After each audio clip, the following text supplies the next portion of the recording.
Good evening everyone, welcome back to our channel. आज मैं आपके साथ डिस्कस करूंगी differentials between alkaline earth metals and alkali metals.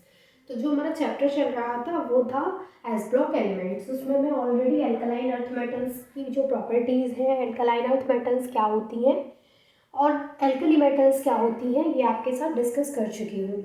ये हमारा लास्ट टॉपिक है और इसके बाद एक और टॉपिक है जो कि हाइड्राइड्स का है। इसके बाद हमारा जो चैप्टर है एस ब्लॉक एलिमेंट्स वो ख़त्म हो जाएगा। तो सारे टॉपिक्स की वीडियो ऑलरेडी अपलोड है, अगर आपने नहीं देखी तो आप जा करके देख सकते हैं। तो आज जो हम बात करेंगे वो जैसे हमने एल्कलाइन अर्थ मेटल्स की प्रॉपर्टीज़ को स्टडी किया, chemical properties and physical properties, फिर हमने एल्कली मेटल्स की दोनों की ही डिस्कस की। आज हम बात करेंगे दोनों के बीच में क्या डिफरेंस है। तो अगर आपने वो सारी वीडियोस देखी है, अगर आपने पूरा एल्कली मेटल्स की सारी वीडियोस देखी है तो आपको पता होगा, और एल्कलाइन अर्थ मेटल्स का भी आपको पता होगा, तो आप इजीली यहाँ पे डिफरेंस समझ में आ जाएगा आपको। अदरवाइज अगर आपने नहीं पढ़ा है तो भी आपको समझ में आ जाएगा। तो चलिए स्टार्ट करते हैं। तो सबसे पहले जो हम यहाँ पे प्रॉपर्टी की बात करेंगे वो रहेगी इलेक्ट्रॉनिक कॉन्फ़िगरेशन, यानी जब हम इलेक्ट्रॉनिक कॉन्फ़िगरेशन के बेस पे यहाँ पे बात कर रहे हैं तो इलेक्ट्रॉनिक कॉन्फ़िगरेशन के बेस पे कैसे पता करेंगे हम दोनों किस तरीके से डिफरेंस है एक दूसरे से। इलेक्ट्रॉनिक कॉन्फ़िगरेशन, ठीक है। तो इलेक्ट्रॉनिक कॉन्फ़िगरेशन के बेस पे अगर हम देखें तो देखिए जो एल्कलाइन अर्थ मेटल्स होती हैं, मैंने आपको पहले भी बताया था, इनमें 2 इलेक्ट्रॉन्स होते हैं वैलेंस सेल में। यानी यहाँ पर जो वैलेंस सेल है उसमें 2 इलेक्ट्रॉन्स होते हैं और इनका जो इलेक्ट्रॉनिक कॉन्फ़िगरेशन होता है वो NS2 होता है, यानी 2 इलेक्ट्रॉन्स प्रेजेंट होते हैं वैलेंस सेल में, वैलेंस सेल में। और इनका जो इलेक्ट्रॉनिक कॉन्फ़िगरेशन होता है, इलेक्ट्रॉनिक कॉन्फ़िगरेशन वो होता है NS2 टाइप का। वहीं अगर आपने एल्कली मेटल्स का इलेक्ट्रॉनिक कॉन्फ़िगरेशन देखा था तो आपको पता होगा कि एल्कली मेटल्स का जो वैलेंस सेल होता है उसमें सिर्फ एक इलेक्ट्रॉन प्रेजेंट होता है और इनका जो इलेक्ट्रॉनिक कॉन्फ़िगरेशन होता है वो NS1 टाइप का होता है, 1 इलेक्ट्रॉन इन वैलेंस सेल। और इसका जो इलेक्ट्रॉनिक कॉन्फ़िगरेशन होता है वो होता है NS1 टाइप का, ठीक है। आपको दिख तो रहा है, ये देखिए अब आपको प्रॉपर विजिबल है। तो यहाँ पर दोनों के बीच में इलेक्ट्रॉनिक कॉन्फ़िगरेशन के बेस पे हम किस तरीके से दोनों के बीच में डिफरेंस को बताएंगे कि जो एल्कलाइन अर्थ मेटल्स हैं उसके वैलेंस सेल में 2 इलेक्ट्रॉन्स प्रेजेंट होते हैं, दैट्स वाई इनका जो इलेक्ट्रॉनिक कॉन्फ़िगरेशन होता है वो होता है NS2 टाइप का। और जो एल्कली मेटल्स होती हैं इनके वैलेंस सेल में सिर्फ एक इलेक्ट्रॉन प्रेजेंट होता है, इसलिए इनका जो इलेक्ट्रॉनिक कॉन्फ़िगरेशन होता है वो होता है NS1 टाइप का। अब अगर हम इनकी वैलेंसी की बात करें तो अब आप बता सकते हैं कि इनकी जो वैलेंसी होगी वो क्या होगी। जो इनकी सेकेंड प्रॉपर्टी है वो क्या है, वैलेंसी। तो इनको हम क्या बोलेंगे, जो अल्कलाइन अर्थ मेटल्स है इनको हम बोलेंगे बाइवैलेंट, बाइवैलेंट। और जो एल्कली मेटल्स है उनको हम क्या बोलेंगे, मोनोवैलेंट, ठीक है। तो इस पर MCQ आ सकता है, किस तरीके से आएगा, इस तरीके से कि जो एल्कली मेटल्स है वो मोनोवैलेंट होती है नेचर में या फिर वो बाइवैलेंट होती है। तो हम कैसे बताएंगे कि जो एल्कली मेटल्स हैं वो मोनोवैलेंट होती हैं और जो एल्कलाइन अर्थ मेटल्स हैं वो बाइवैलेंट होती हैं, ठीक है। तो सेकंड प्रॉपर्टी इनकी ये रही। थर्ड अगर हम इनकी प्रॉपर्टी की बात करें तो वो इनका है इलेक्ट्रोपॉजिटिव नेचर। अगर हम इनके इलेक्ट्रोपॉजिटिव नेचर को देखें, इलेक्ट्रो पॉजिटिव नेचर,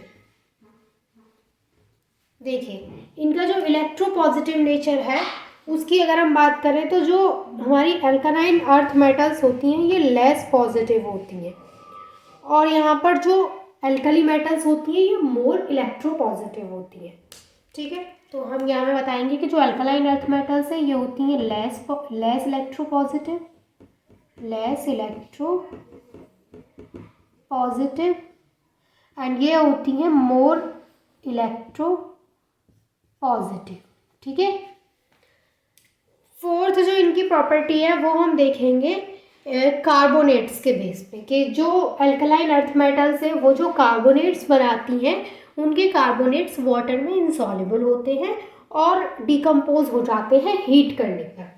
लेकिन अगर हम एल्कली मेटल्स के कार्बोनेट्स की बात करें तो इनके जो कार्बोनेट्स बनते हैं, एल्कली मेटल्स जो कार्बोनेट्स बनाती हैं वो वाटर में सॉल्युबल होते हैं और वो डिकम्पोज नहीं होते हैं हीट करने पर। अच्छा, यहाँ पर एक एक्सेप्शन है फिर उसमें Li2CO3 का, ये एक एक्सेप्शन है, तो एक्सेप्शन भी मैं आपको साथ के साथ बताऊंगी। तो जो हमारी नेक्स्ट प्रॉपर्टी है वो है कार्बोनेट्स के बेस पे, कार्बोनेट्स।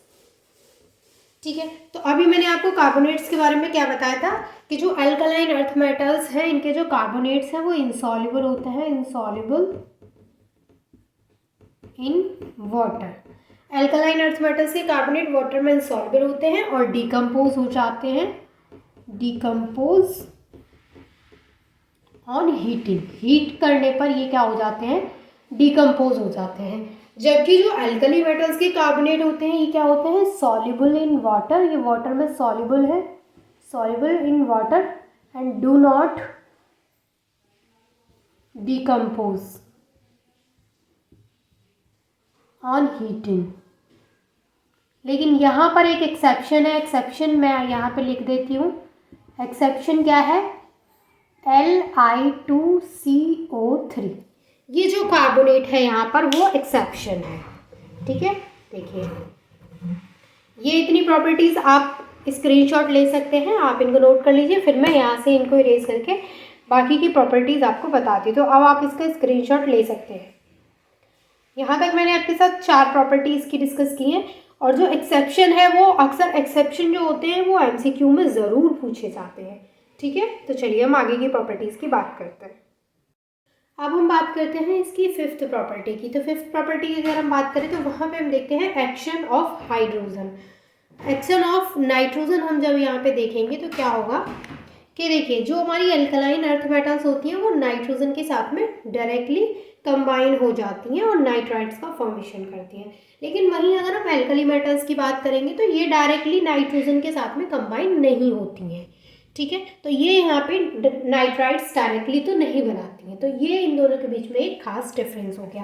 तो ये है हमारी जो 5th property, action of nitrogen. ठीक है, इसमें क्या है, अल्कलाइन अर्थ मेटल्स जो है वो डायरेक्टली कंबाइन हो जाएंगी, डायरेक्टली कंबाइन विद नाइट्रोजन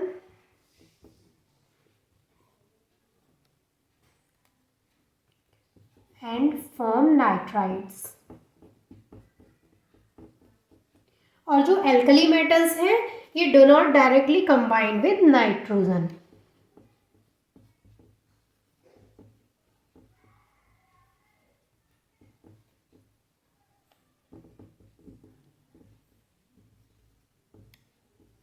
ठीक है, तो ये आपको अच्छे से याद रखने हैं। मान के चलिए अगर आपने इनकी सारी प्रॉपर्टीज़ को नहीं पढ़ा है, अगर आप इन दोनों के बीच में जो डिफरेंस मैं आपको बता रही हूँ अगर आप इनको भी पढ़ लेते हैं तो ये समझ लीजिए कि अगर एल्कली मेटल पे कोई क्वेश्चन पूछा जाता है या अल्कलाइन मेटल पे कोई क्वेश्चन पूछा जाता है तो आप उसको सॉल्व कर लेंगे। ये इतनी इम्पॉर्टेंट है। दोनों के बीच में डिफरेंस का मतलब क्या होता है कि दोनों की जो प्रॉपर्टीज़ है उनको हम एकदम पूरा ऊपर ऊपर से देख लेते हैं कि क्या क्या इनके बीच में मेजर डिफरेंस है और उसी के बेस पे फिर हम उसको डिफाइन कर सकते हैं।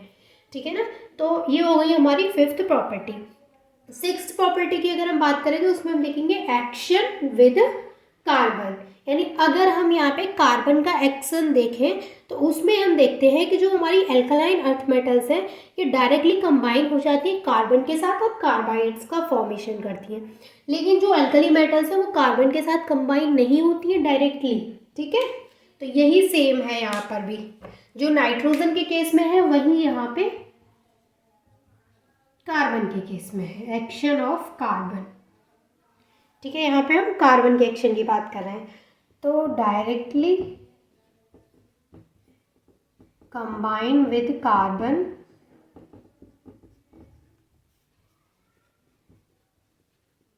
To form carbides.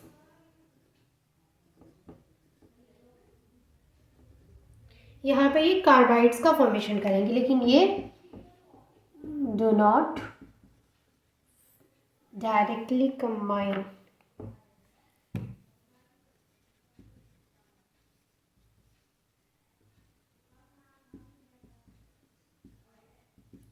With carbon. ठीक है, ये हो गई हमारी 6th प्रॉपर्टी।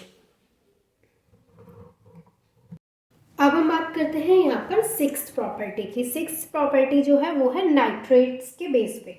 तो नाइट्रेट्स की अगर हम बात करें तो जो एल्कलाइन अर्थ मेटल्स के नाइट्रेट्स होते हैं वो डिकम्पोज हो जाते हैं ऑन हीटिंग एंड वहाँ से इवॉल्व करते हैं mixture of NO2 and oxygen.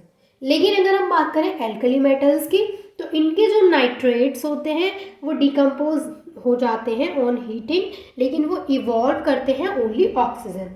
NO2 वहाँ से इवॉल्व नहीं होता है। ठीक है, तो इनके बीच में डिफरेंस क्या है कि ये भी डिकम्पोज हो जाते हैं, इनके नाइट्रेट्स भी हीट करने पर और इनके नाइट्रेट्स भी हीट करने पर डिकम्पोज हो जाते हैं।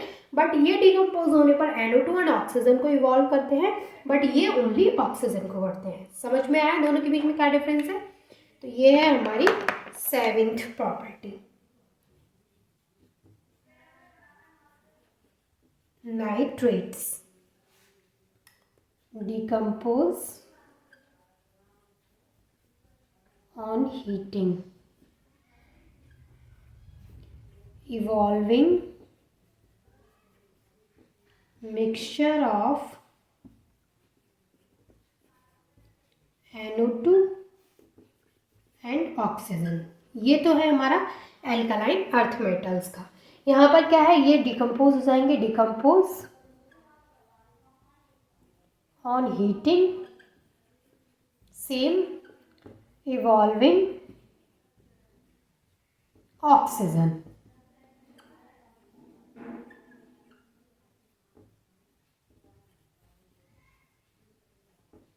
ठीक है, ये सिर्फ ऑक्सीजन को इवॉल्व करते हैं, ऑक्सीजन ओनली, ये भी लिख लीजिए। ठीक है, तो ये हो गई हमारी 7th प्रॉपर्टी। अगर हम इसकी 8th प्रॉपर्टी की बात करें जो कि है फिजिकल प्रॉपर्टी, तो फिजिकल प्रॉपर्टी में क्या होता है, पहले आप इसको नोट कर लीजिए, फिर हम बात करते हैं इसकी फिजिकल प्रॉपर्टी की। अब जो हमारी नेक्स्ट प्रॉपर्टी है वो है फिजिकल प्रॉपर्टी, उसकी हम बात कर रहे हैं। तो यहाँ पे देखा जाता है कि जो एल्कलाइन अर्थ मेटल्स होते हैं ये कंपैरेटिवली हार्ड होते हैं और जो एल्कली मेटल्स होते हैं ये सॉफ्ट होते हैं। वहीं इनका जो मेल्टिंग पॉइंट होता है एल्कलाइन अर्थ मेटल्स का वो हाई मेल्टिंग पॉइंट होता है और जो एल्कली मेटल्स होते हैं इनका मेल्टिंग पॉइंट लो होता है। ठीक है, अगर हम इनके मैग्नेटिक नेचर की बात करें तो एल्कलाइन अर्थ मेटल्स जो हैं वो डायामैग्नेटिक होती हैं और जो एल्कली मेटल्स होती हैं वो पैरामैग्नेटिक होती हैं। तो चलिए यही प्रॉपर्टीज़ हम यहाँ पे नोट कर लेते हैं। पहला हमारा ये है कि हम यहाँ पे देखते हैं फिजिकल प्रॉपर्टी। फिजिकल प्रॉपर्टी उसमें हम देखते हैं कि ये क्या होती हैं, हार्ड होती हैं, कंपैरेटिवली हार्ड होती हैं, ये वाली सॉफ्ट होती हैं एल्कली मेटल्स। ठीक है, इसके अलावा जो एल्कलाइन अर्थ मेटल्स होती हैं इनका जो मेल्टिंग पॉइंट है वो हाई होता है, हाई मेल्टिंग पॉइंट होता है, और जो यहाँ पे एल्कली मेटल्स हैं इनका जो मेल्टिंग पॉइंट है वो लो मेल्टिंग पॉइंट होता है। ठीक है, नेक्स्ट अगर हम इनके मैग्नेटिक नेचर की बात करें तो ये डायामैग्नेटिक होती हैं, डायामैग्नेटिक, और ये पैरामैग्नेटिक होती हैं। ये जो डायामैग्नेटिक है, जो पैरामैग्नेटिक है, मैं ऑलरेडी बहुत डिटेल में आपको बता चुकी हूँ, इसलिए मैं यहाँ पे आपको बता नहीं रही हूँ क्योंकि ऑलरेडी मैं आपके साथ डिस्कस कर चुकी हूँ कि डायामैग्नेटिक और पैरामैग्नेटिक का मतलब क्या होता है।